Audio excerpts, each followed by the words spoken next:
Welcome back everyone to FTLG Marathon's third online extravaganza. Up now we have Titanfall 2 being played by Nextracer1. On commentary we have Angry Space Dorito 64 and Zweek. I hope I pronounced them correctly. If you guys would like to take it away. Cool, right, thanks. Yeah, hello. I am Nex, I'm the resident Elmo of Titanfall 2. I'm going to run some 80% now. If you're a fan of like inbounds movement-based runs, this one is like the cream of the crop, I believe is the saying. Yeah, so it's also a run that like requires a lot of focus, so hopefully Zweek and Dorito can carry me a little bit with this speaking. We will do our best. Yeah, I guess unless you got something to say, I guess I'll just like start. Yeah, no, I got nothing special to say. I'd say let's just get going. IMO. Yeah, that's brilliant. Just count me down from 3 and I'll start the timer, guys. All right, this might take a while because I have terrible load times. There you go. Never mind. Yeah. All right. 3, 2, 1, go. Sick. All right. So here's the thing about Titanfall 2. We have a contractual obligation to say this. So Titanfall 2 is actually a video game, and video games tend to run on things that we call like engines. And the engine that Titanfall 2 runs on is the Source engine, which if you know about it, then you'll be like, oh my god, really? I've never heard of this before in like every other marathon run ever. So there's like, that's reaction 1, and reaction 2 is like, what the heck is a video game? But so what it means that Titanfall 2 runs on the Source engine is that if you're not familiar with the Source engine, it's the engine that like all of the Valve games run on. So like the big ones like Counter-Strike, Half-Life, Portal, Dota Underlords, and all those games have like the one thing in common, which is like basically their movement systems, which are technically unintended, but this game was specifically built on the Source engine because of those movement mechanics. That was really good, by the way. That was called Wall Run Skip. We have a little bit of delay, but Next just jumping over that big gap and just mantling, that's a very, very hard trick, and you need to build up a lot of speed in order to get that properly. So very, very good job there. Yeah, that was sick. Also, Next picked up a secret EPG. We'll get into a bit more like what the movement system actually means, but there's actually a lot going on like in the gauntlet right off the bat, because we'll be doing a lot of damage boosting. So here we're seeing like EPG boosting, which works by like just regular rocket jumping. And then after picking up those grenades, Next will just be like letting those explode in their hands. And what that does is also damage boost us in like a much more particular way.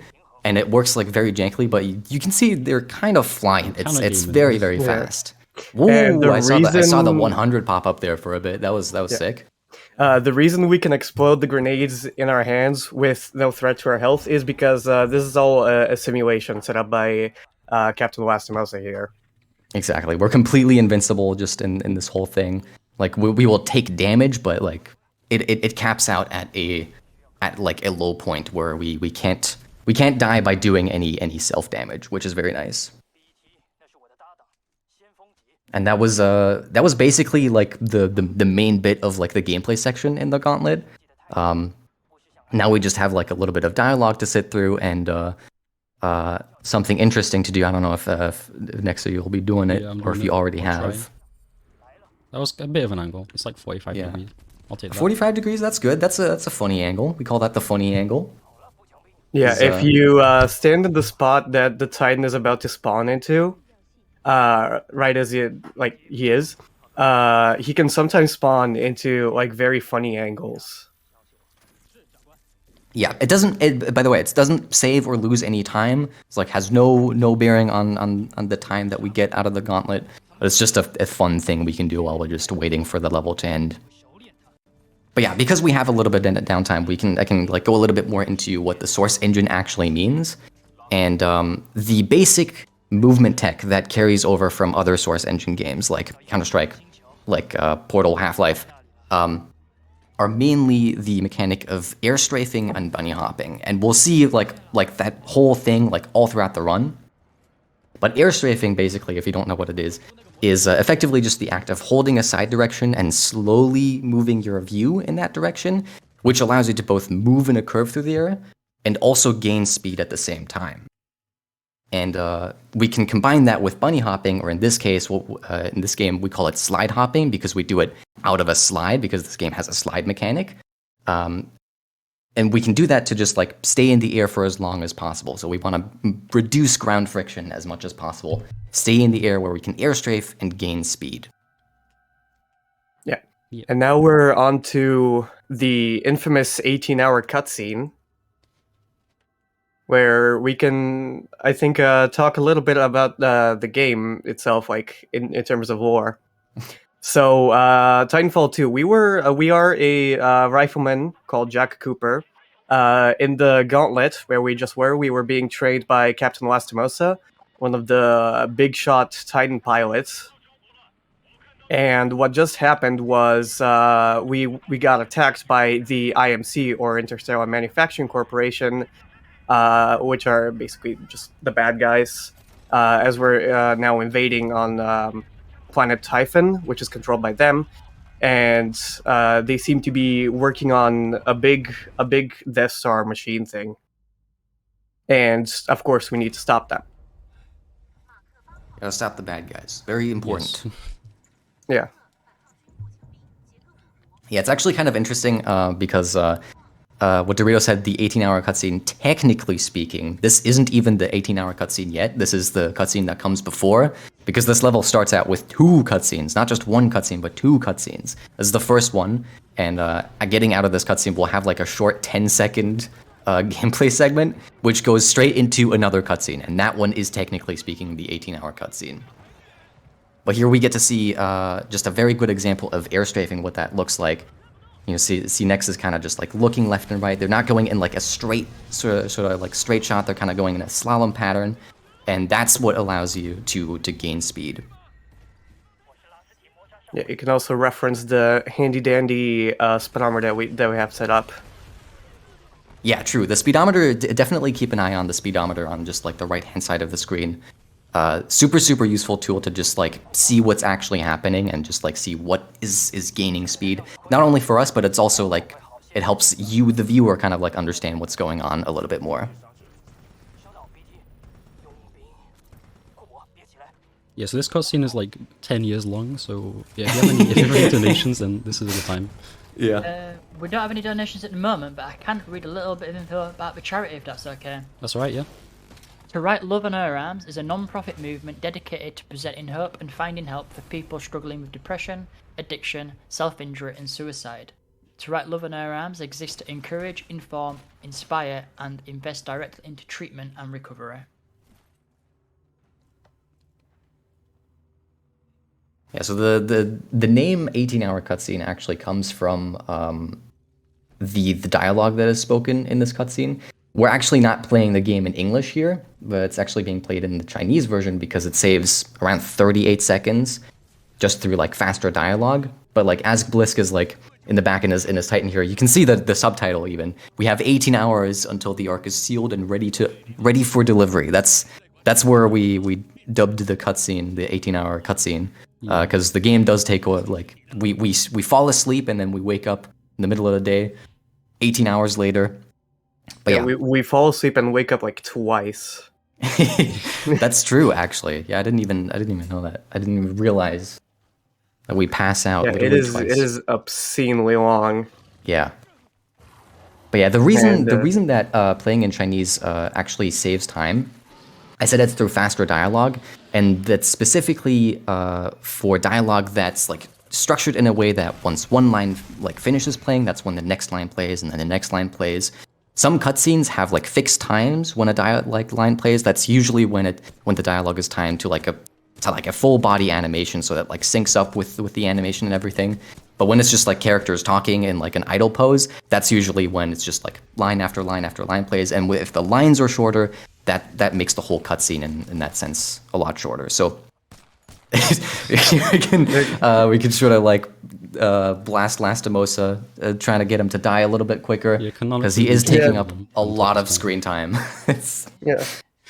Oh, Lastimosa, no! Also, No. like when they dub the game in Chinese, they just forgot to add the last line of dialogue here, and it's really funny.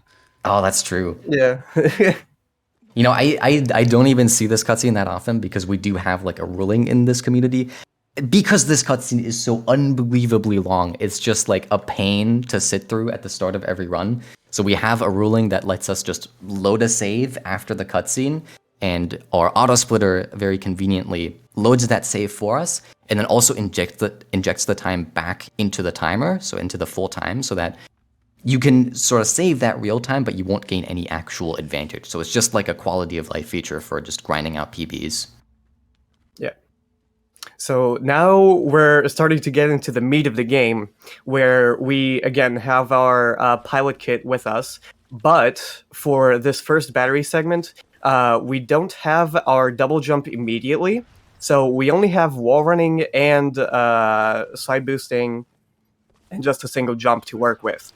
But we can still make it work. As we can see, we're blazing past everything here. And also, one thing about this level is every... Oh, that's unfortunate. Yeah. We got a bit of a delay, but we heard Nex's reaction, like, no, a quiet noise. That's the classic thing I say whenever I mess him up. No. Yeah. So the thing about BT, the level that we're playing on, is that every single rock surface that you see has very precise geometry tied to it. So sometimes you can just lose your speed almost inexplicably due to just touching a rock the wrong way. Yeah, great example very there. Very annoying to work around. It's very, very difficult when you only have a single jump because your spacing of all your hops needs to be quite a lot more precise. And only like right about this area is where we actually get our double jump back, which is kind of nice because it's like slowly introducing all of the like mechanics that like the game adds on top of the like fundamentals of Source Engine movement, which is, you know, the slide, the double jump, and the wall run. And again, this is like a super movement like heavy run. So like it's the entire speedrunning movement is all about how we combine the Source Engine movement with like the intended mechanics that the game gives us. Oops. Yeah. So now that we have this battery, we can give it to BT. But since he's a very hungry boy, he needs another one. So we have to go get it. Yeah, there's 2 batteries that we need to get. That was the first one. There's an enemy clear here. I almost killed myself with that. That was funny. Yeah. Okay, still got all of the grunts with just a single grenade. That's still very good. Now we're gonna this segment right here. This is the banger. This is called Ravine, and this is I think like if performed properly, this is a really great showcase of what this game's like peak movement really can look like. Because not only do you have the wall run, but if you jump off of the wall instantly, you can take a look at the speedometer. You will actually gain speed right there. That was like from 50 something to 64. Like every one of these wall kicks has potential to gain speed. Next messed up a little bit there, which is fine because like it is very difficult because every single wall kick is a very tight timing to actually gain speed on it and to get the right angle that you want. Very clean backup there, by the way. It's very difficult. Yeah, it's really difficult if you like go low in that encampment. Usually we want to go like over the rooftops, so you need to like. It's very difficult to gain that speed or gain that height back. So very good backup there. Yeah. A wall kick, by the way, is jumping off of the wall pretty much as soon as we start like wall running on it. And within a certain amount of time, we can either just keep our momentum or gain more momentum as well. Yeah, and a funny thing about wall kicks is there's a lot going on with wall kicks. There's another example, by the way. And another thing that you may have noticed is sometimes Next sort of like crouches the moment they wall kick. That's what we call a crouch kick. It's actually pretty simple. We just jump and crouch at the same time, and it just gives us a little bit more speed. It is a frame perfect thing. It needs to be like a jump and crouch input on the same frame, which can be inconsistent, and we have like a mod that makes it more consistent. That's a whole can of worms that like would take way too long to explain, but there's a lot behind that. But like the general gist of it is we just jump and crouch at the same time, and wall kicks give us a little bit more speed. Yeah, I actually have jump and crouch onto like side buttons on my mouse to make it easier. Oh yeah, true. Like there's the whole thing of like different binds. Some people use space and V for jump and crouch. Some people use the mouse side buttons like Nex. I personally use right click jump and left click crouch, so I can use both of them on the mouse. Sounds very weird. It is very weird. I know a lot of people get very upset at me about that. But yeah, wall kicks in general are like such a huge part of the run. They're like basically like on top of like the basic source engine movement stuff. They're like the most important movement tech in the entire game because they allow you to just gain speed indefinitely. There's like no hard speed cap in the game. If you like perform and you get like 10 kilometers an hour on every wall kick, like you will be flying. It is very, very cool. Yeah, the name of the game for Titanfall really is just momentum, just trying to preserve and build onto it as much as possible throughout the entire run. And now we're on to Titan tutorial here, and as with all other tutorials, they kind of suck. That was clean, by the way. There's like a very specific pattern in which you can kill those enemies, and that was a very clean one. Yeah, we're using a vortex shield here, which just catches enemies' bullets and throws them right back at them. And also these acolyte pods, which lock onto enemies and, shoot the rockets. And now we're on to our first Titan-to-Titan combat tutorial, where we're going to perform something called No Use Threat, developed by Zweek. That's not true. It was Cash. Why? Oh, it was a Cash? That's true. People literally keep saying that I was the one who came up with it. I'm just the one that made the tutorial. Okay, never mind. I have to correct people every single time. It's so messed up. Didn't even get to show it off. But what we usually do here is load up the Brute's vortex shield with our own bullets. Then when he throws them back at us. We just put up our own vortex shield and throw them right back. So it's a no you. Yeah, this is true. Okay, so coming up, this next strat has a lot of names. It is very, very difficult, but it has a lot of names. The descriptive name it goes by is Instant Disembark. Also goes by Visembark or Disembark or the J. The J. I've never heard someone call it that, but I'm gonna trust you on that. Yeah. I think that's your name actually. Usually what we're meant to do in this segment is continue in this entire section with BT, but we developed a strat that's faster where we just ride on top of this wall using grenade boosts, which also I should mention, we saw grenade boosts in the gauntlet where they couldn't kill us. And can I just say, this is looking clean, by the way. This is really fast. You have to say that as I did that. Oh, no! Commentator too. Yeah, I have the delay. And unlike the gauntlet, in real life, grenades can actually kill you. Unsurprisingly. So we have to be really careful to drop the grenade as late as possible to get the most amount of speed while still not taking enough damage to die. So it's this real balancing act. Pulled this a bit late, but maybe it'll still work. Just kidding. That is probably one of my favorite next things is when they say they're about to do something and then something else happens. Like just kidding. Just kidding. Like just the line of just kidding after something not working out is one of my it's just so funny. Gets me every time. I don't know what's happening here, but I'm gonna take it. Oh, that was a very clean half slide, by the way. That was a very subtle thing that easy to miss, but a half slide is a very niche mechanic that allows you to sort of extend your legs sometimes. And that was one instance where that came in very, very handy.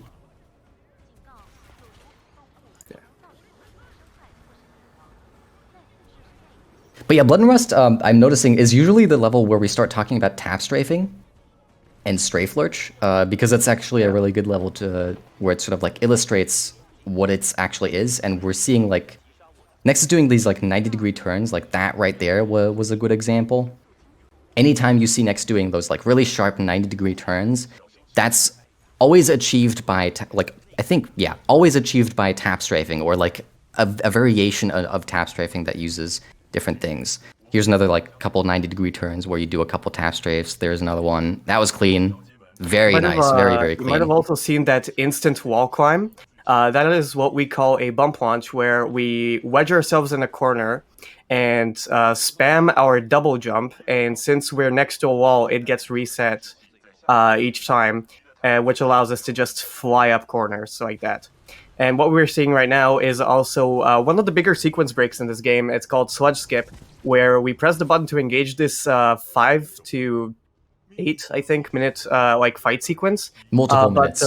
Yeah, very long fight sequence. But thanks to a little hole in the wall that was overlooked by the devs, we can just climb on straight through it and mark him to BT immediately. And now we're going on to the Kane boss fight.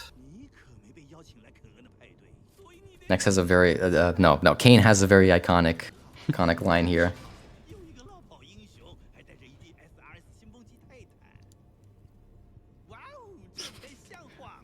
Wow. Wow! Wow! That is exclusive to the Chinese version of the game. Yeah. I mean, in the English version, he's just going whoa, but in the Chinese, he just goes wow, which is just great. It's excellent.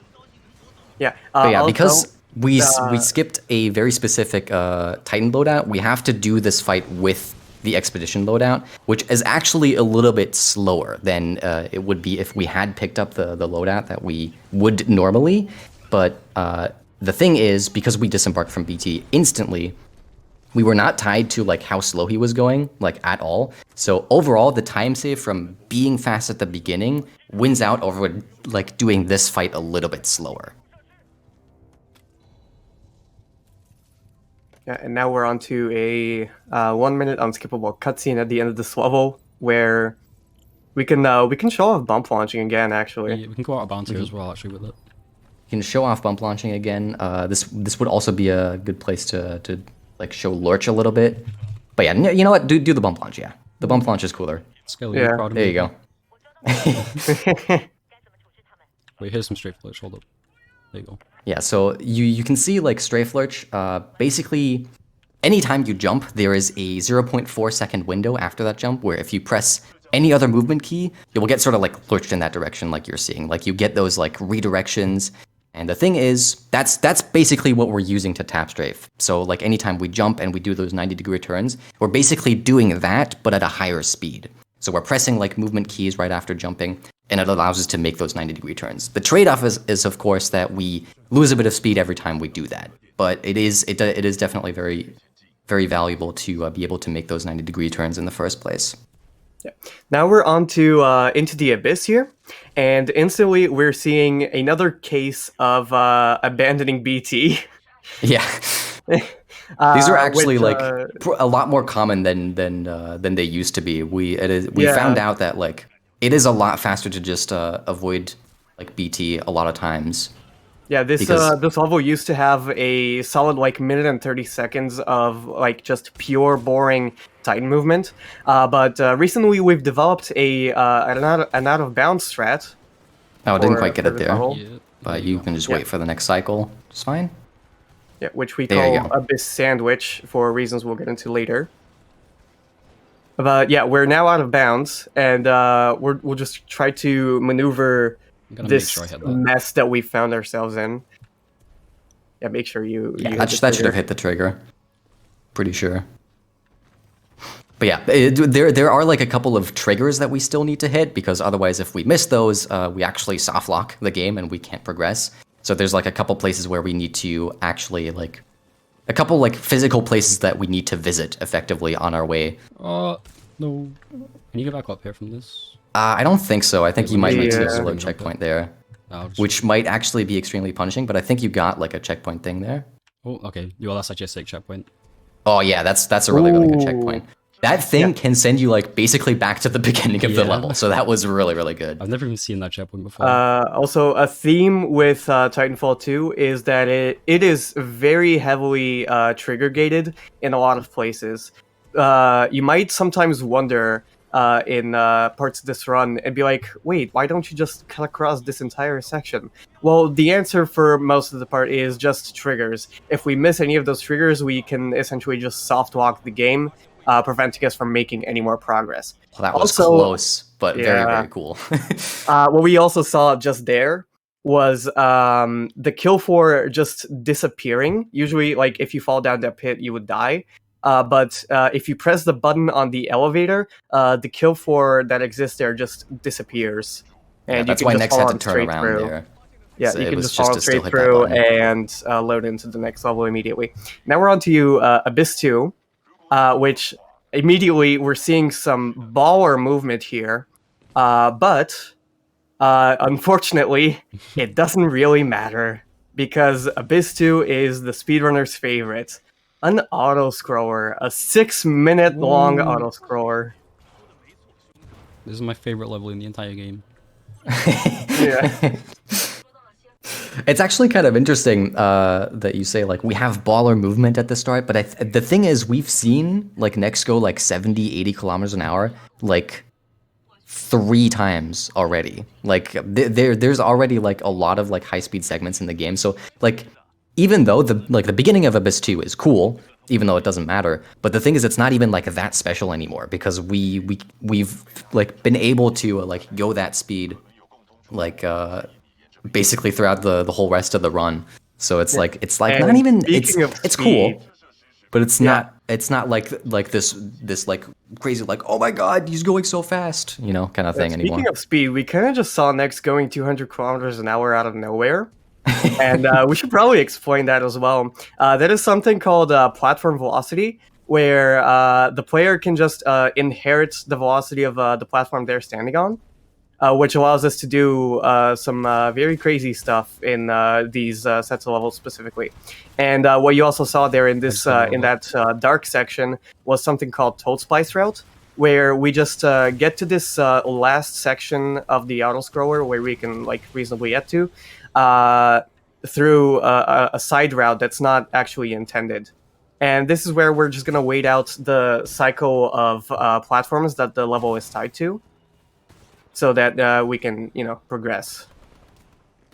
Yeah, it's interesting because Toad Spice Route is like technically a huge skip, but because we still have to wait for the platforms at the end, it doesn't save any time. It's just like a way safer way to just get to the end and to where you need to wait for the platforms. Yeah, and what we're doing now is a little thing This is a very important we did strat to, yeah, a called little Red thing vs we Blue. do Actually, to, it's called Man vs Machine because My man just emoted in the middle of the fight. this is something we just do to pass the time, where we just pit one robot. Oh my god, against, I don't think I've ever seen that before. The Grunt won. I don't think I always thought that the Spectres had like way more health than the Grunts and that they had like a huge advantage, but that's the first time I've seen like the Grunt win against the Spectre. He lost the moment he emoted then. Yeah. That's hype though. That's hype. Can I quickly plug a donation? Yeah, of course. Yeah, Go for ahead. it. Alright, so we just had a $10 donation from TJ, and he said, no matter how many times I watch the top Titanfall runners, I'm always impressed. Good luck to Nex, Zeke, and Dorito, and here's to a good charity. Thank you, TJ. Thank you, TJ. Shout out to TJ. Thanks, TJ. Yeah, so now that the platform has gotten here, we can get onto the rest of this auto scroller. So it's a couple more minutes of just waiting. Yeah, onto one section where we wait and kill enemies, to now we have to wait and stand completely still. We're basically not allowed to move anymore because there's like a lineup that Nex did at the beginning here that's actually quite important to a trick that we're about to do. Yeah. Like this spot, very important. We cannot press WASD at all. Literally illegal. It literally invalidates your run, honestly. Yeah, there's really not much to do here other than to just wait. Yeah. Actually, speaking of waiting, there is a bounty to skip this entire auto scroller, which is still active. It's a bounty of $2,150 at the moment, and you just need to come up with a way to skip this entire auto scroller. Yeah, all you need to do is figure out how to prop fly in Titanfall 2. Yeah. and then you're good. Then you're $2,000 richer. Yeah, and now we're on to two tricks called Dome Launch and Dome Skip, respectively. There you go. So what we just saw here was a Lean? wild jump here, which is, again, thanks to platform velocity, but this time instead of it being horizontal, it was rather vertical. And with vertical platform velocity, the weird thing about it is that the double jump, our double jump, also inherits that platform's velocity until we hit another like static platform. And now we're on to the hardest trick in the game. Very like we have to do ACE, we have to do subpixel manipulation. Yeah, so there's a very lengthy setup for this, so you have to bear with me for a second. Yeah, we just have to like clip through this wall here in a very specific way. sorry, I can't. I just see my Nex God, spinning we did around it. and shooting First into the try. ceiling, and I'm like, I can't. That's already too much. I can't keep with the spin anymore. We did it first try, the hardest trick in the game. First try. If you didn't realize that, the joke is that that's like not a hard skip at all. It is literally the easiest skip in the game. It is absolutely huge, by the way. It skips another like multiple minute wave fight. But the thing is, like there's literally just a hole in that wall. You can literally just crouch through and get to the end here. Yeah, there was a slightly worse way to do this skip, but actually the Titanfall devs reached out to the community at the time and said, yeah, there's actually a better way to do this, but we're not actually gonna tell you about it. But people still found it on their own. Yeah, it was actually a QA tester at Respawn, I believe. Oh, give me like 1 second. My cat's kind of like popping off. All right, take your time. That moment. The cats are important. You gotta take time for your cats. True. There's actually like a really iconic there's a really iconic picture of Nex's cat. It's just kind of like it's just like sort of like in like this like half side on view and just kind of like hissing. It's not really, I don't even know if it was hissing, but it just has mouth open and it has this like really evil look on its face. And it's very reminiscent of the guy holding up the monster cannon, like sort of like evilly grinning at the camera. It's like it's eerily similar to that picture. Yeah. Alright, yeah, I'm back. Welcome back. The cat time loss. Unbelievable. It's fine. I was able to tell a cute story about your cat. Yeah, so now we're on to the last level of Into the Abyss. And the first trick we're going to do here is called Cylinder Skip, where we trigger this cylinder's rotation, and we just ride it on the opposite side onto these rocks, where we can just continue on to the rest of the level very quickly. That was definitely one of the cylinder skips we've ever done. That is true. Truly one of the cylinder skips of all time. Of all of the cylinder skips, that was definitely one of them. Yeah, and actually we can get into the second part of the Abyss Sandwich here, where we're going to, you guessed it, abandon BT again. I don't know if we've actually gone over like why the strat is called the Abyss Sandwich. I don't know if you've said it, but no, I didn't. Yeah, the reason we call it that is because it's basically the Abyss Sandwich is basically one strat that's split over the Abyss 1 and Abyss 3. So like the levels split into 3 different chapters, Abyss chapter 1, 2, and 3. And it's like one strat that's split across 2 different levels. And it's like it's the first and last level, right? So you get the idea. And the reason they're like interlocked with each other is because similar to Blood and Rust, where we skip BT entirely and we skip picking up a Titan loadout, we do the exact same thing here. So in Abyss 1, we skip BT entirely and we skipped picking up a Titan loadout, which we would need to do a specific kind of Ash skip here, but because we don't have this loadout, we have to do a different kind of skip, which involves sort of like running past Ash here and using an electric smoke to clip through the door that's at the end here. Yeah, for some reason this is like, sometimes it just doesn't work for me for like no reason, so this might be a little bit scuffed, but I'll see if I can do it. Alright. As long as you do it at the truck though, it should be playing fairly right now. consistent. That looks good to me. Alright, sick. Yeah. There you kinda go, what I thought. nice. Yeah, shoutouts to Robert for that one. Yeah, huge shoutouts to Robert, like in general even.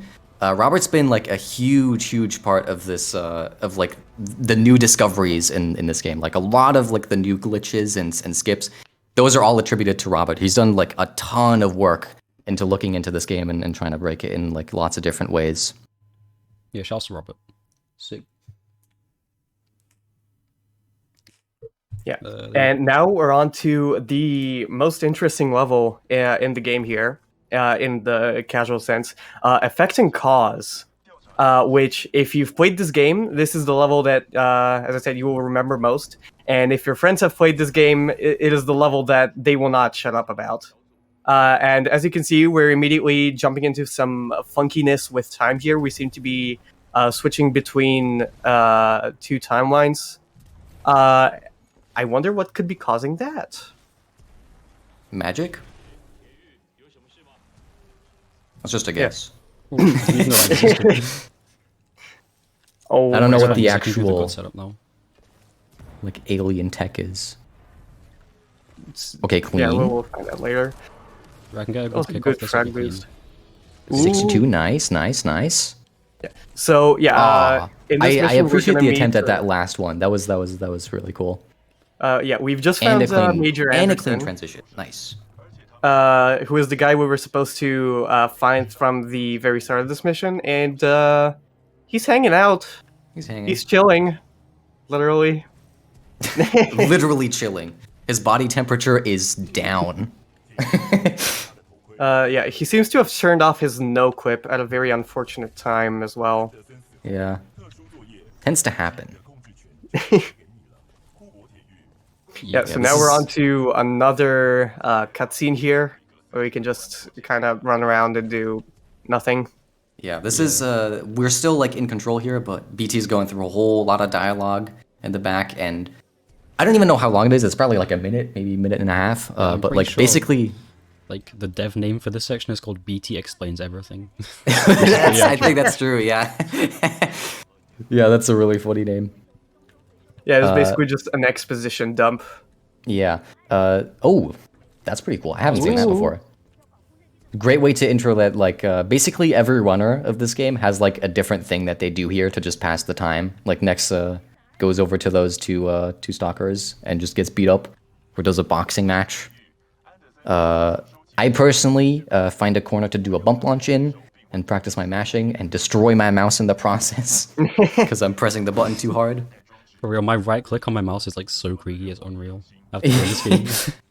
I had the same issue, but luckily I was able to like literally mod my mouse. I took some like lube from when I built my keyboard and I just like applied it at the appropriate position and now it doesn't creak anymore. And I'm very proud of myself for figuring that out. Good job. I'm proud of you as well. Thank you. Yeah, so now we're waiting on BT to throw this lamp so that we can use the cable from it as a zipline. And the setup that Nex did here was to just set up to jump and catch the zipline as soon as it starts existing. Yeah. Also, Now, like small optimization to also just like catch it at the very top so you don't have like the whole way to travel up. Yeah.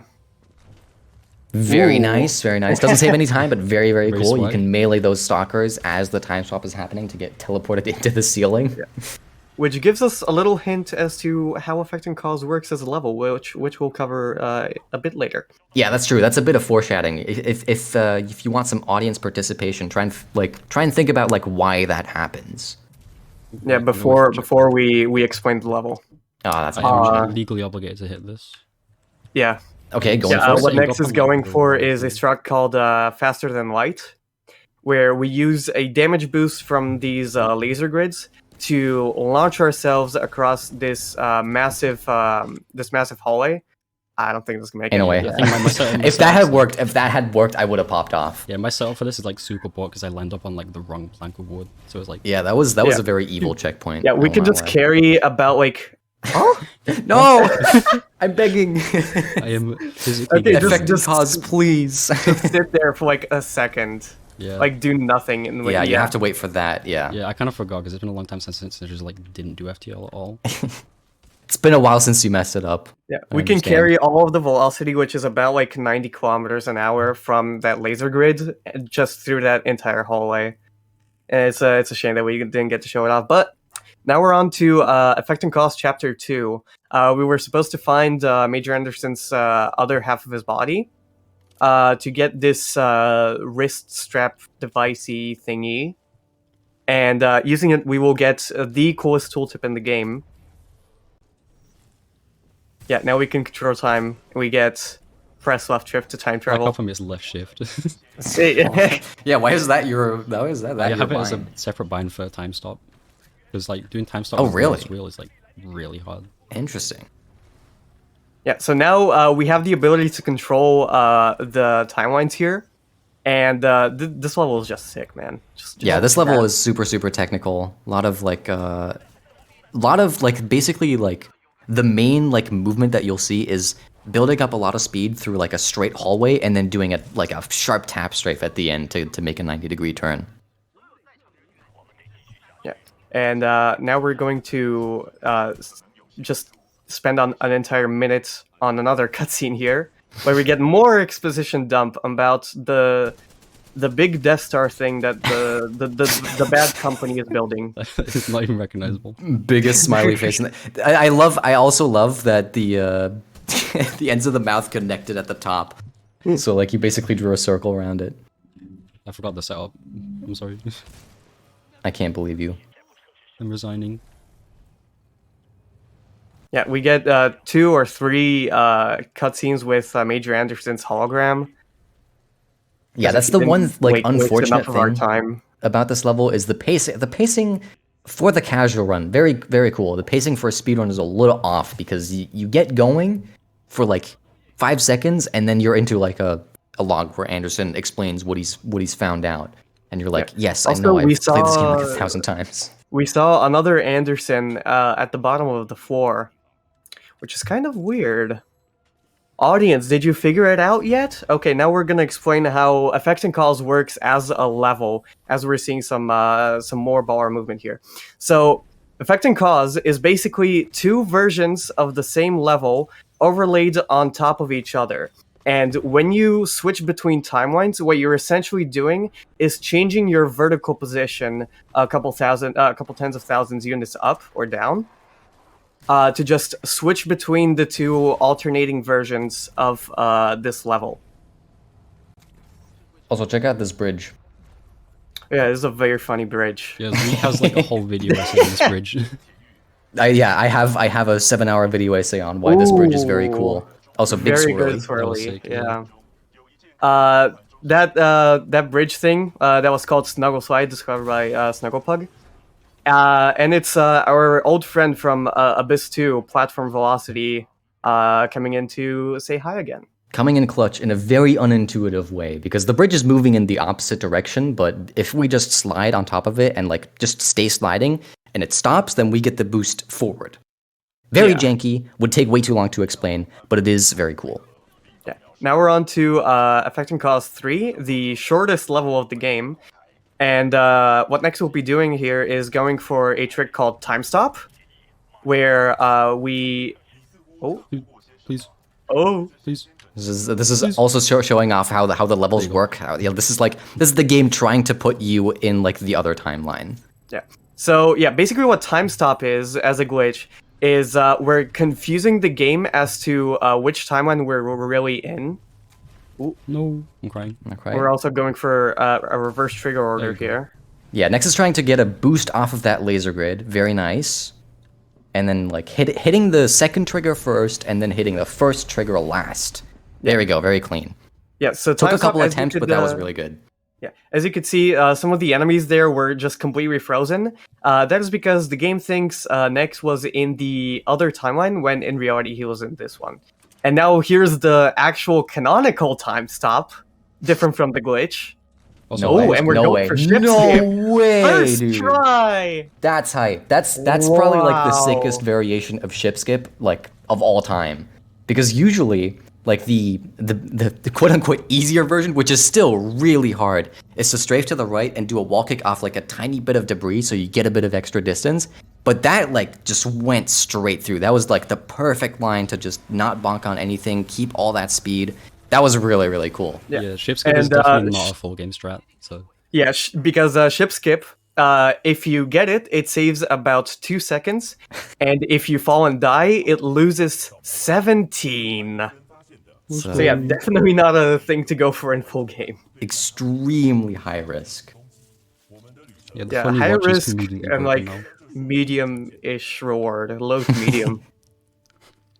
Yeah, 2 seconds is definitely nothing to scoff at, but like for how risky it is, like 99% of runners just don't go for it Yeah, because it's just not worth it. Oh, yeah, also, Now we're like, on to sorry. Beacon 1 here. Yeah, go in. Yeah, the next level after this one is gonna be the cutoff point for killing or sparing the Marvin, by the way. So get your monies in for that right now. Your one is This So yeah, instant. get your donations in for the Kill or Spare the Marvin incentive right now. Get your quid in, as they would say in Britain. Yeah, so Beacon 1, you might see some familiar terrain similar to what we saw in BT. But the thing about Beacon 1 is that Next, did you menu? That's a good point. Oh yeah, I forgot. Yeah, yeah. there's a thing you need to do at the beginning of that level, which ties back to Blood and Rust and the Abyss Sandwich. We have, up until this point, basically skipped every Titan loadout in the entire game. Yeah. But the thing is, we still need those for certain tricks. And like this is later on in this level is like an example where we need specifically the brute loadout, which we just don't have. And one thing we can do is we can just quit out of the level and then just load back into it from the level select. And that just gives us a standard loadout of everything the devs have expected us to pick up along the way. And that includes having brute here, which is why that is necessary. Yeah. Yes. Also, the thing thing is- got me. Yeah. The thing about like Beacon 1 is that the geometry here is jank, not because it's very precise, but because it is lying to you. What you see on the screen is not actually visually representative of what the actual geo looks like. So yeah, that's very fun to work around. What we just did as well was go through this poison fog to perform a dialogue skip. It skips like a huge portion of dialogue here, where we just go to that bunker, kill all the enemies before BT shows up, and go back to him immediately so we can get on top of this elevator that they have here. Yeah, usually this door would not be open. We would have to like kill all those enemies with BT and then wait a long time. This is also very cool. Ooh. Funny teleport. Actually, that does save a little bit of time because what it does is at the end, usually when the elevator reaches the top, BT has to sort of walk to the captain to start talking to him, and that includes him like physically walking to the spot and like doing a bit of pathfinding. And by doing that, we're basically getting BT off the elevator, and the game just has a failsafe where it's just like if BT is like not on the elevator when it reaches the top, it just straight up finds out where he is and just teleports him to the spot, which is just a tiny bit faster. Yeah. And now we're cutting off the Kill or Spare the Marvin incentive. Are we killing him or sparing him?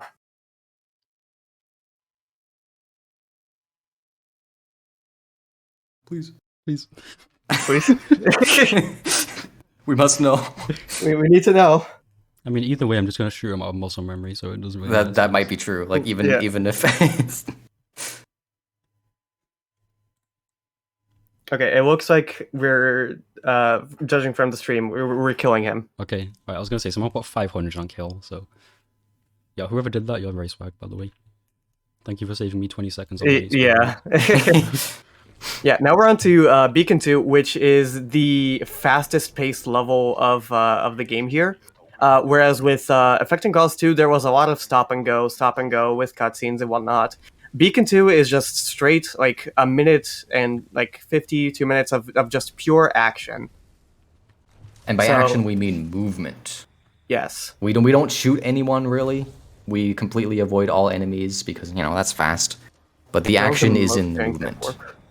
Yeah, what we did there was use the electric walls there to death warp back to this position, and we're going to do a trick called Kill Room Skip, where we skip Kill Room. 55, nice. Second try's good. Ooh.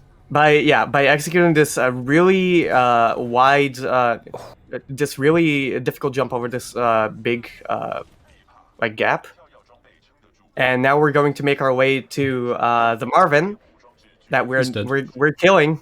Yep, he's dead. Marvin has perished. Thank you Double for tap. donating. Yes, thank Oh, you the for- 60. Oh, that was so clean. Oh. If only for that corner bonk, not. Yes. Yeah. So now we've gotten the I'm arc. still which amazed is, every time people do people get like 60 kilometers an hour out of that fan no one can boost. explain what they're actually doing with that strat. That's so true. You ask literally any top runner, like people all the time, including myself, have tons of trouble with that, and we'll be just like asking each other, like top runners will be asking each other, like, how do you like do this? And like everyone ever is just like, dude, I don't know, I just feel Yeah, just feel it out, bro, honestly. Man, just fill it out. Just feel it out, bro. Now we're I'm going I should go to. 100 ahead of Ooh, you. that's. Very clean corner cut. Now we're going to try to convert And- all of this momentum doing it into again. this last. Aw, no! that's unfortunate. We're doing it again. We can give it another try. I This refuse. is a very good checkpoint to do this as well. Okay, I will give it one more shot now because I have to revert twice, which is kind of cringe. I believe. But yeah, what Nex is attempting is called Fizzy Fans, which is another like fan boost, which allows us to keep a lot more speed through that 90-degree turn. Oh, there we go. This, Nice. beautiful. this man's standing in 90. the middle of. No, dude, I oh my can't god! believe- Those I are can't two of believe that. them. Yeah, the grunt Trolled, bear can just absolutely trolled. get in the middle of your way and just completely stop all of your momentum. They tend to do that, yeah. Funniest grunt It's like position I've ever seen. unstoppable force meets unmovable object. That's messed up because there was one like right in the center as well. So I could see that you were trying to avoid that one because that one was just easy to see. But then the one at the corner just completely invisible. Yeah. So now that we've gotten this electric zappy tool thing, we can use it to start up the reactor here. Yeah, what's And, that? What's it called again? It's called Hacker Gun, right? Yeah, it's called Hacker Gun. What's an arc tool? No, it's Hacker Gun. It's called the Hacker Gun, all right? Yeah, we're now gonna hack the power here to make it work, so that we can talk to people on other planets. I don't know. Yeah, it's the Lord. only So form you of can- hacking that's actually allowed in the speedrun. So you can speak to Sarah, True. I'm pretty sure.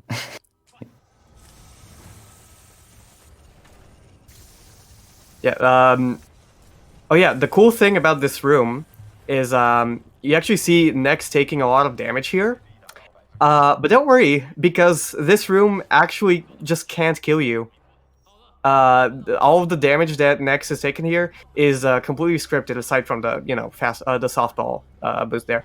But yeah, you can just sit in that room, go and make a sandwich, eat the sandwich, come back, and you'll still be alive. Yeah, it's really You funny can 'cause go they- have a coffee, get married, start a family, come back, you'll be alive. Yeah. They have like they spend like an entire cutscene just like hyping up how that run's gonna Yeah, kill you, that- and it that's just so doesn't. true. It just does nothing. Yeah, because they're constantly like, I wouldn't stay in that room for too long. That'll fry your systems and you. And then you just sit in there for 10 minutes. Yeah. It's fine.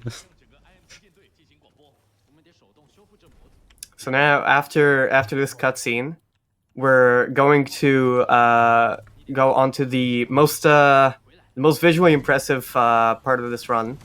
But first, we need to switch to the brute loadout, which we got from menuing the game, to perform a trick called Moon Boots, which is performed by using the hover ability on brute, and using it in this corner here, and be able to disembark while hovering, which is not something that you're usually supposed to do.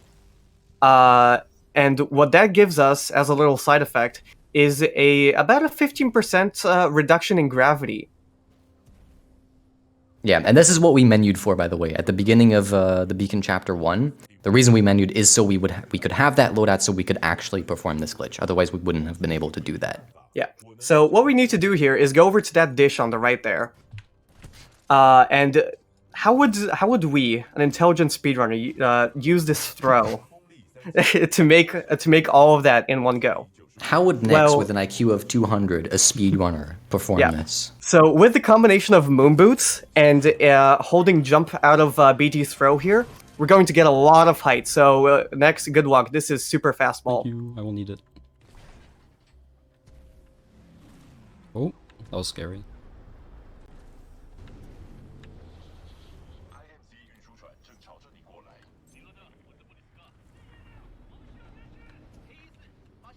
Taking the high line, nice. Clean. Nicely done. That's also note about that. That's the variation that Nextracer did there is also called Super Fastball Deluxe, because what they very specifically did is they picked up graph stars on the way, which is also like a very, very hard part. You have to land on this very small box, very, very tight jump, but it just allows us to like boost to the module like they just did a lot earlier. Yeah, and the thing about gravity stars is we use them because they can actually kill us in one go. So what they do is they jump in the air, they suck in things, and then they explode. But they don't actually do enough damage to kill us, so we can stand right in the middle of one, get a crazy speed boost out of it, and still not die. And what Nex just did there was like an incredible zipless as well, using another graph star boost and a lot of wall kicks and crouch kicks here. I am popping off. Yeah, so now we're on to this dish fight, which, in direct contrast with the rest, is actually another auto-scroller. Let's go. In a sense, yeah. In a It's sense, like kind of yeah. auto-scroller. Thank you, Smitty. Thank you, Smitty.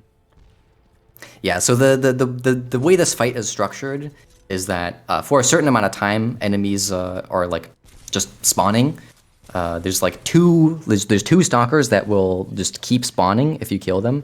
There's also a bunch of enemies that don't respawn, but we first clear out all the enemies that don't respawn, and then after we've done that, we need to wait until a wave ends where two specific stalkers just keep respawning, and we try to sort of by feel time out when that stops, and then we try to kill those last two stalkers before the game runs the first check of if all the enemies are dead.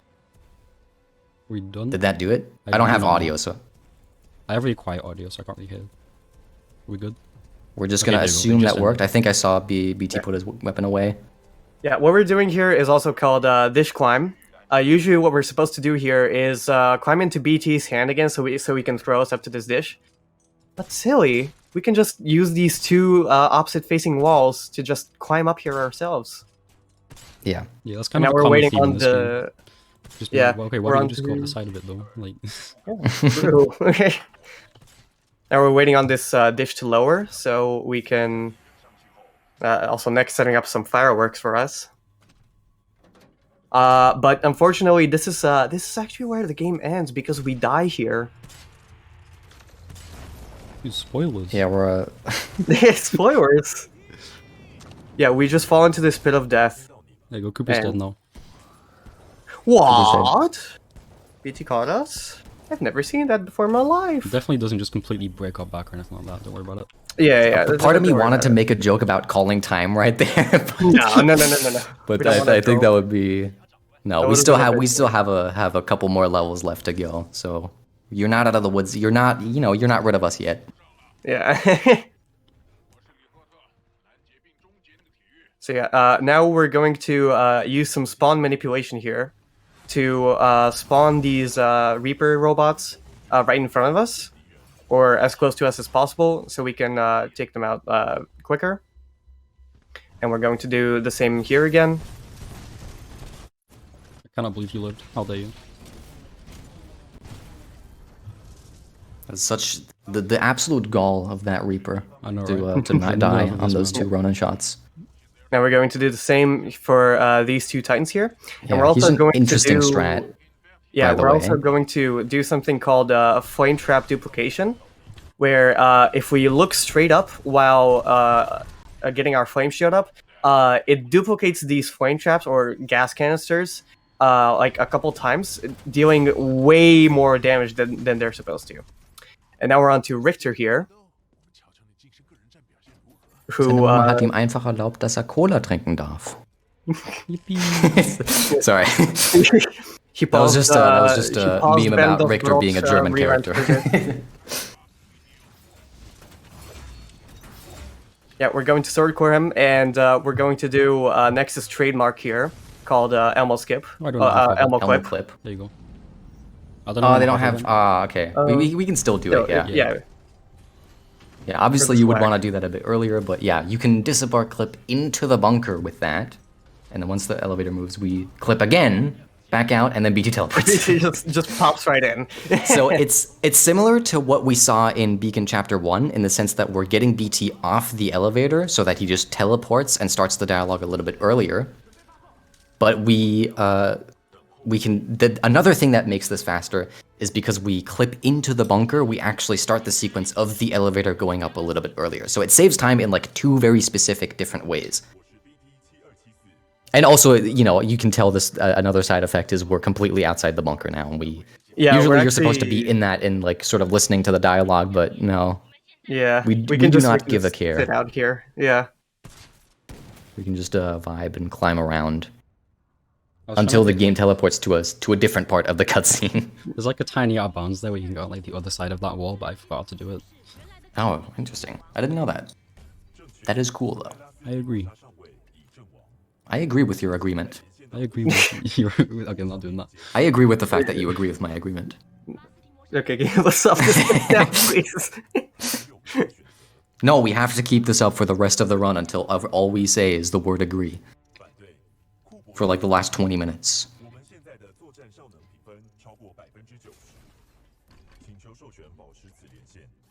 I agree.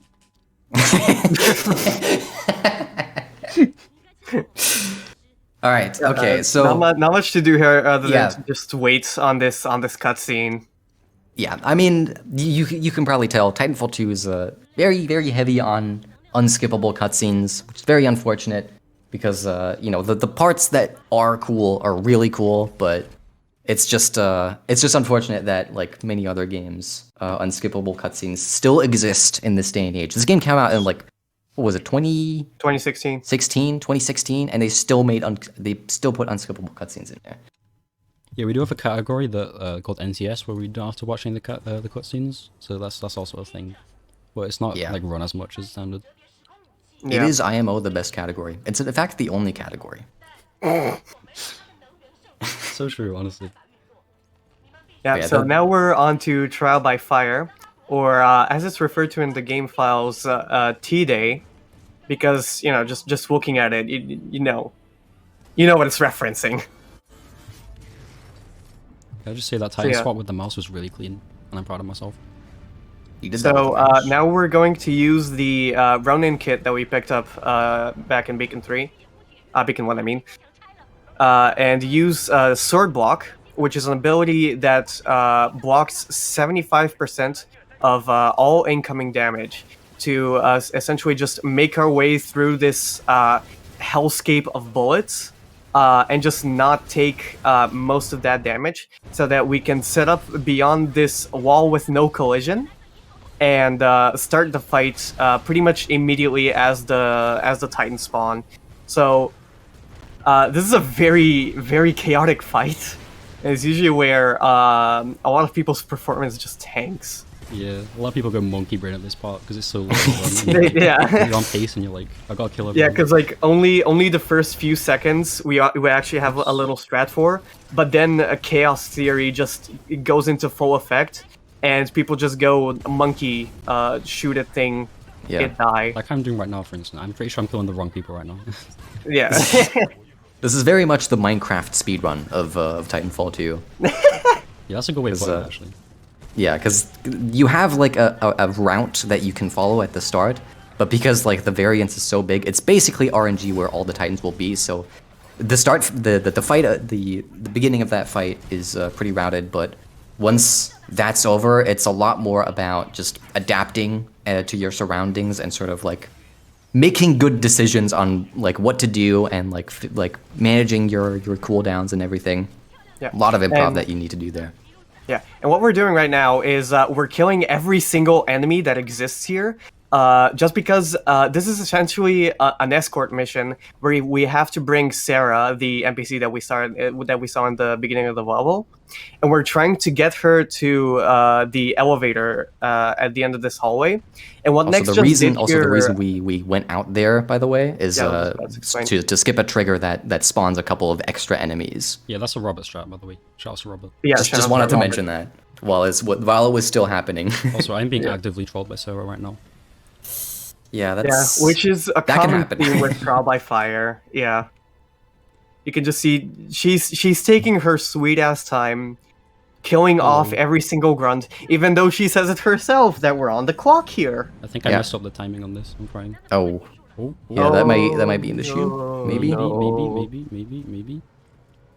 Let's see. Let's see. It worked. Oh, it worked. Oh, Let's it go. worked.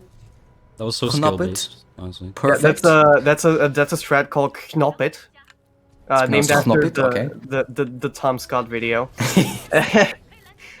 where we essentially just get BT stuck in the elevator shaft with a very precise like disembark.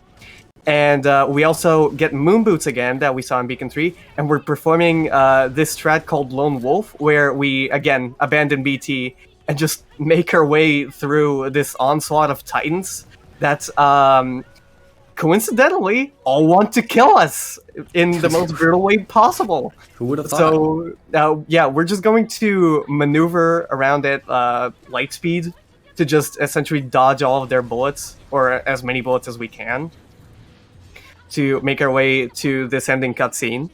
That But was we're still very not clean, out by of the the Pretty way. good woods. there. For marathon, that was very clean. Yeah, There's a but we're lot that still can not go out wrong of the there. woods, because in this last cutscene, you can also die Yeah, sometimes. I just forgot to cloak at the end then. I bet Zeke was like crying, like, no. Yeah, The thing is, in my marathon run, I cloaked there as well. And he still died. Viz actually cursed me. that was a very good lone wolf, though. Right. Funny That is time, true. funny level time.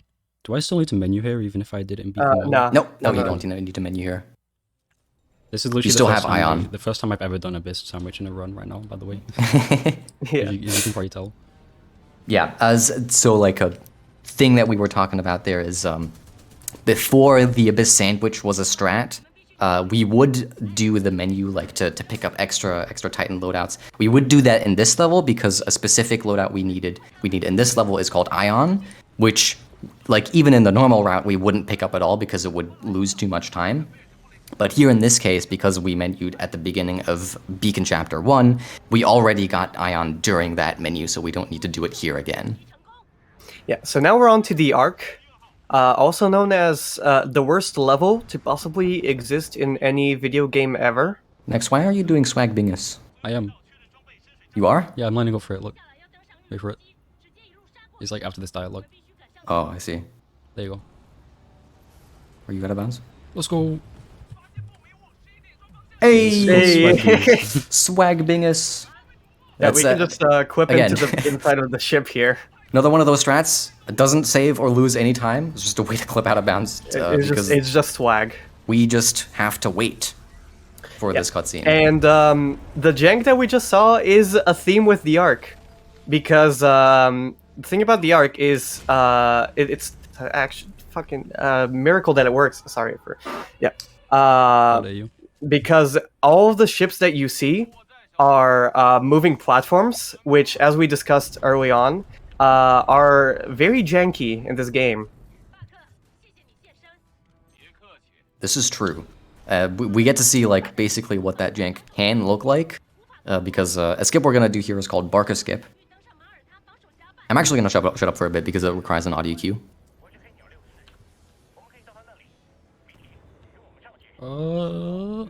Okay, nice. Never mind. I was like, my hand Oh was wow, off that was Oh. yeah, that was close. That was That looked like that scary. was my gonna hand miss. was on the escape button to reset checkpoint.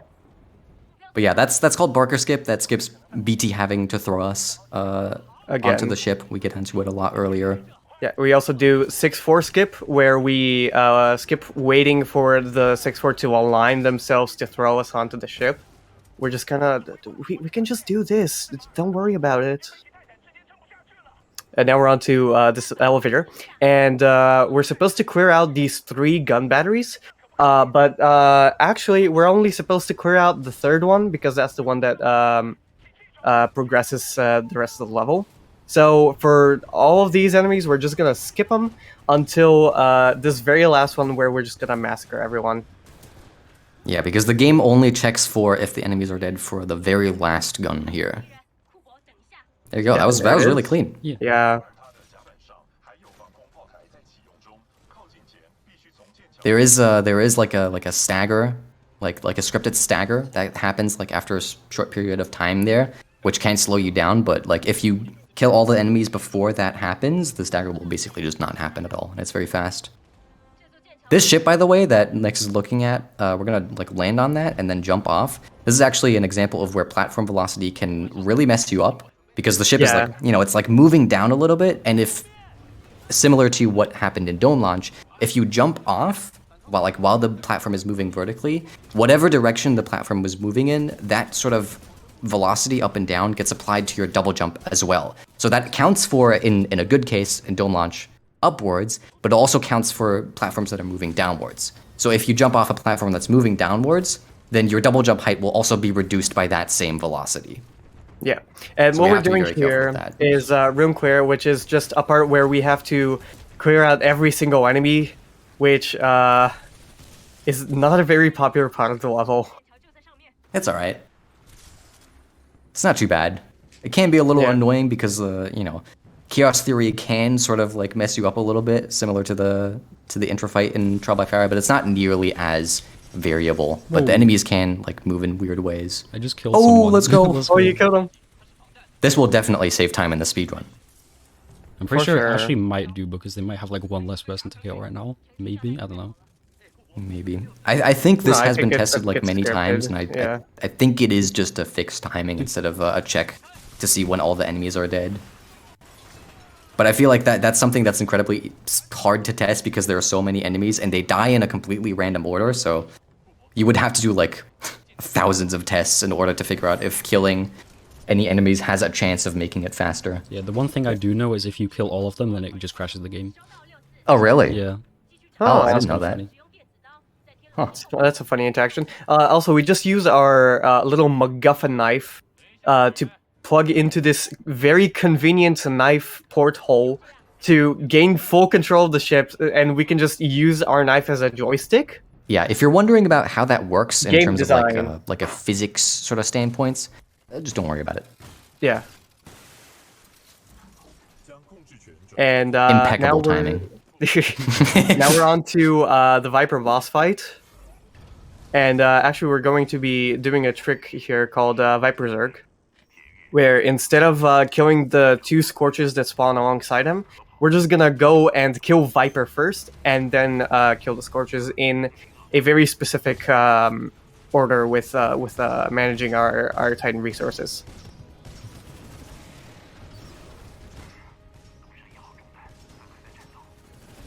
Oh my god, he's dead. because- Also, Oh, swag. he just dead. That fight can go very wrong because Viper's just kind of like flying around the entire time, and because we're not shooting hit scan projectiles at him, we're actually shooting slow moving projectiles at him. We have to like aim ahead a little bit, which can get very, very tough. But Yeah, especially with Tone's projectiles like really tiny. So yeah. Yeah. And actually, this strat, Viper Zerg, can actually be so fast that we clip, in this cutscene, we clip out of the bounds of the level. We can actually go like way too fast here for the level to keep up. And yeah, that's actually what we're seeing you now. can see the classic this, sausage engine thing going on. Yeah, the source like skybox artifact thing, that's us being out of bounds right now. And what Nex is going to try to do here is clip back inbounds to essentially just not get pushed by this There you big go, nice. wall that's constantly moving at us. And now we're just going to finish off Viper and make Valkyrie from Apex an orphan. Yes, this is law for Apex, by the way. This man is dead. This is why Valkyrie hates us. Yeah. But yeah, this rest of this level is pretty on rails. Not Yeah, really much we can basically, do. Let's got cutscene. what? Oh my god, Nix. No! I knew that was gonna happen too. I knew that was gonna happen because that's happened to me as well. I've never seen that. What even I happened can't believe there? that. Well, now I've had a I didn't know that could happen. now I've had That happened to me a mandatory once, and I was that's like never standing on happened before in top of the London. grate.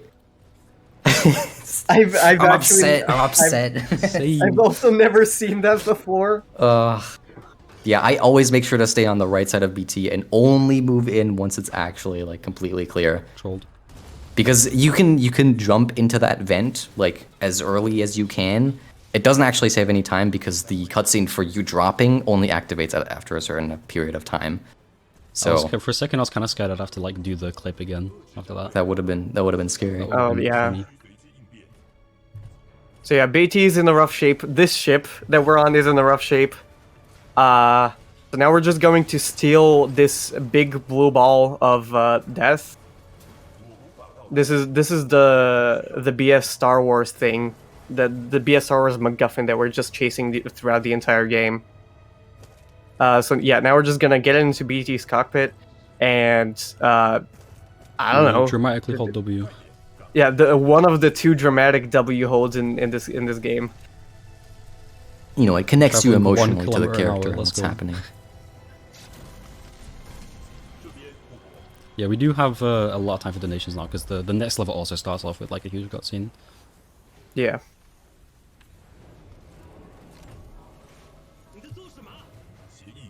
Could do a donations plug if you want now then.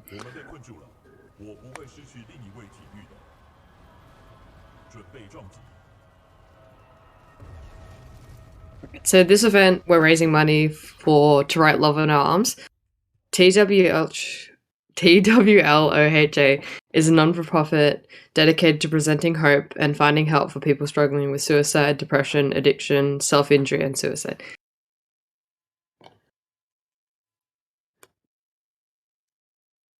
Yeah. So now we are on to the last level of the game here, called the Fold Weapon.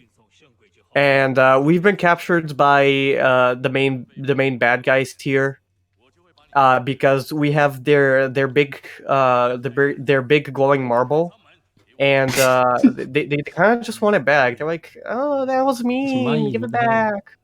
It's mine." Gimme. But we kind of like our big marble of death, so we're just gonna choose to keep it. But they won't be really too happy about that. I like I like the way you said that as if there was a choice of give them the marble or keep the marble. Honestly, game would be better if you had an option to give them the marble. Yeah. Different endings. It would also Sick. save time on my speed run. That's true. Like the game would probably just end there, There's more and credits. the run would be like Created by it would Vince be like Gilligan. 10 minutes shorter. But yeah, like the only time we can really save in cutscenes is just picking the slightly faster dialogue, because you know, like I mentioned at the beginning, you know, sometimes like dialogue and save time, like shorter lines will like speed up the cutscene a little bit. And that's really the only agency that we have, is sometimes in cutscenes we're prompted to say a dialogue, and one line is like 2 milliseconds faster than the other. And then we're like, yes, 2 milliseconds of time saved. Highly engaging speed gameplay. Also, we're like coming up, like keep an eye on Bliss Kid, because like since I'm playing on the max FOV, you're gonna see he's gonna do a little spin and then he just goes whoop, and he just goes through the floor. Like Yeah, it'll be a bit hard to see because he'll be behind like a red barrel, but if you just keep an eye on like the right side of the barrel, you can see him like clip through the floor a there little goes. bit. There he goes. Between the legs of the grunt and on the right side of the barrel. Yeah. And if you have a 21:9 monitor, you can also see him just slide up and to the right after slipping straight into the floor. Oh, really? And still, Wow. and he's still keeping his like last running pose. So so he's just completely static and just moving. He's like, I'm out of here. I didn't even know that. Gotta get out of here. I like to like imagine like the dialogue right here is him like yelling up from under the floor, like. I stole that joke from Brian. Sorry, Brian. Unbelievable joke. It's thief. directly taken from his GDQ run. Yeah, as we all know, whenever you do a marathon run, BT's dead now. Yes, we this will is never see BT again. except for when he starts talking to us. Yeah. This is actually us hallucinating. Because remember, back in Beacon 3, when we fell off the dish, we actually died. All Yeah, of this is The rest just... of the dream, the rest of the game is Yeah, just a dream. This is Yeah, our it's all a post-mortem. Yeah. BT, no! Yeah, there's really not a whole lot you can say about this cutscene other than the fact that it is extremely long, which It's very annoying, but it can actually be like a little bit nice because usually at this point, when you're grinding for PBs, this is the last level of the game. So usually this is like a bit of a nice bit of downtime, which allows you to sort of like collect yourself and sort of calm your nerves because you know, if you're grinding PBs and you're in this level, you're either on a no reset and it's the worst run of your life, or you're on banger pace. Yeah. Yeah. So now we have our MacGuffin knife again, and also the smart pistol. What does the smart pistol do? It tells you fun facts about whales, I think. I don't think that joke was original either, but yeah, you can kind of tell it's a smart pistol because, like the Samsung Smart Fridge, it shoots enemies for you automatically. Samsung Smart My Pistol. favorite feature of the Samsung Smart Fridge. Oh my god, that would be hype. That would be hype for like an April Fool's joke. Any Samsung executives watching right now, get that on. Yeah, $1 billion idea. Yeah, so And buy basically we Samsung just have we just have an aimbot pistol to give us our little power fantasy until the end of this sequence where surprise BT just comes back because we stole his eye, which contains his entire being somehow, like a little hard drive. Yeah, and like real people, our entire existence is stored in our left eyeball. Yeah, so we just pop that in there, and BT's back again. Wow!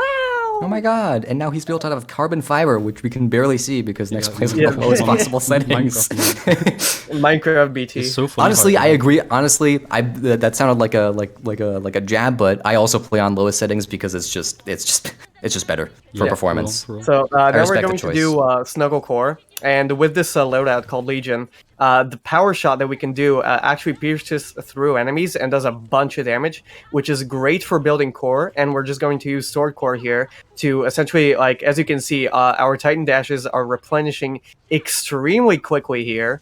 They don't normally replenish this fast. But yeah, we're just going to use Sword Core here to maneuver through all of these enemies.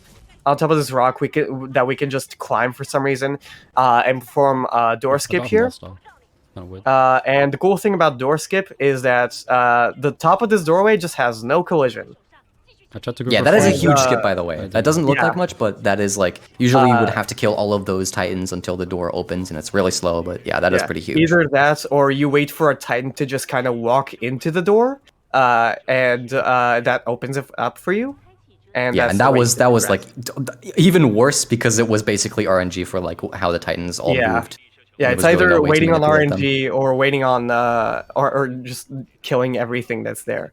And now we're on to the Sloan boss fight. The final boss, Yeah, the final boss. British. Ooh. the most difficult one, a real climax. It's kind of messed up that we don't get to fight Blisk at all because he has the biggest Titan. You would think he's like the final boss, but no, this is the final boss. And she's kind of a pushover. She just kind of like once you damage her enough, she just kind of goes away. Just teleports away. That's kind of cringe. Absolute The thing coward. about Blisk is he also like has a programmed in like health bar as well, which is extra weird. Yeah, you would think he's an actual enemy entity, but just not. And we do a lot of damage. Sloan gets scared again, and she walks away or teleports away. The Reapers are a little bit evil there. Still got all of them. Yeah. What we're going here is a strat called Precharge, which we'll explain in a bit. And we're also going to try to go for another strat called Andy Shot, which we'll try to build core, and immediately after killing Sloan, interact with the Arc Nice, yeah. Injector. I was Yeah. somehow Got it. free charge. I don't think that would have worked for him, to be honest. Also, quick, Nex, you gotta mash left control. It was smashing in your so- face. Yeah, that was so huge as well. Yeah, normally we're not supposed to have our gun out here. We're supposed to just wait for this cutscene to play out. But us having a gun here somehow also means that we have a gun in BT. is Which, true. again, we're not supposed to have at this point in the cutscene. And what we're going to do here is unmake the entirety of Apex Legends by shooting Blisk in the face with a giant minigun. So Apex is now completely decanonized, not actually a real game. And when we said this is why Valkyrie hates us, we lied. Valkyrie doesn't exist. Apex doesn't exist. Wake up. Joe Biden, wake up. You're dreaming. But yeah, so that, like, killing Blisk like that, would seem like it's just a fun thing you can do. No, this saves like 40 seconds. It's actually like a huge skip because what it does, I think the way the cutscene is structured is it just continuously checks for when Blisk, like as an entity, just no longer exists, because he walks off screen and then he disappears, right? And that's when like a lot more dialogue is triggered. But because we're killing him, we're basically we're removing him as an entity way earlier, and we're starting the dialogue that would start once he like walks off screen like 40 seconds earlier. So that's like really huge. And you can also tell if you've played this game before that the fold weapon is lit up, which it's usually, most likely in your playthrough, it was not. And because it's not supposed to. There's like supposed to be this whole sequence where all of the lights turn on like one after the other, because it's like really dramatic, gives you this big dramatic pause. But because we did the fight, literally just because we did the fight so fast, we're like, a theory is that we're like a cycle ahead, and like while the arc injector is like continuously firing off. But yeah, effectively just we did the fight really fast, and that's why the thing is lit up. And it skips the whole sequence of it turning the lights on one after the other. Yeah. It's another like 11 seconds. The last sequence of the game here called Escape. Time will be coming up shortly here. So what we're doing here is just maneuvering through all of these platforms and getting to this arbitrary point in space where we can just board the ship that... Oh, time. Let's go. GG. Let's go. Yeah, GG's. That was a very sick run. That was really good, yeah.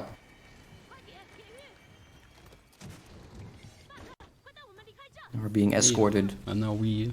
Yeah, and now we disappear from the planet as it explodes. I do like how like the in-game speedometer like goes up as well at the same time. It's really cool.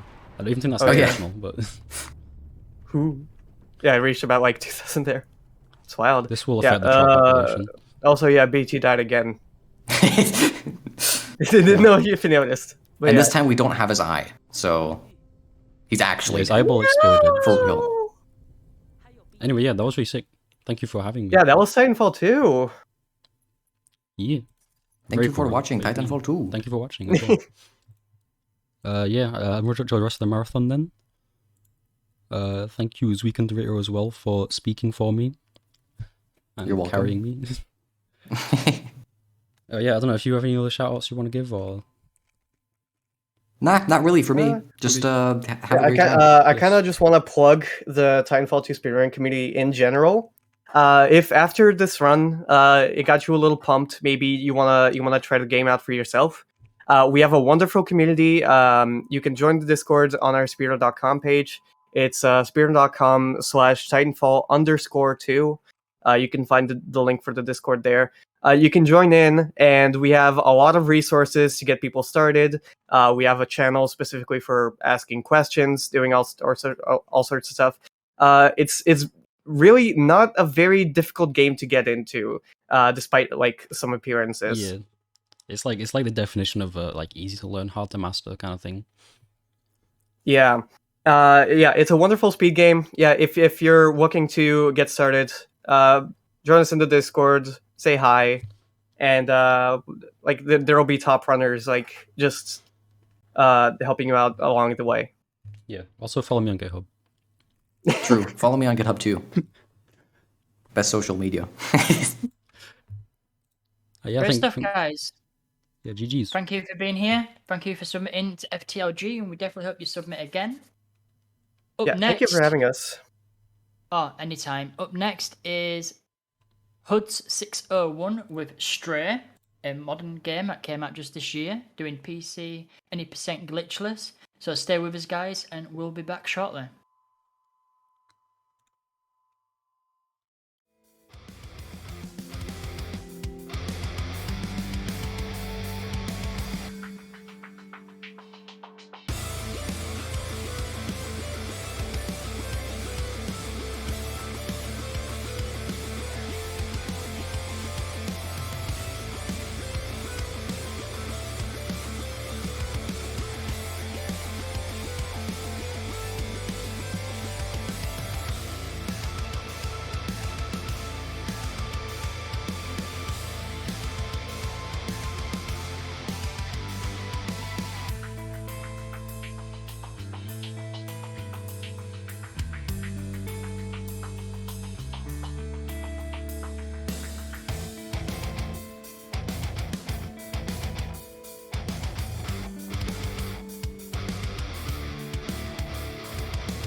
I told you every single time, don't you worry.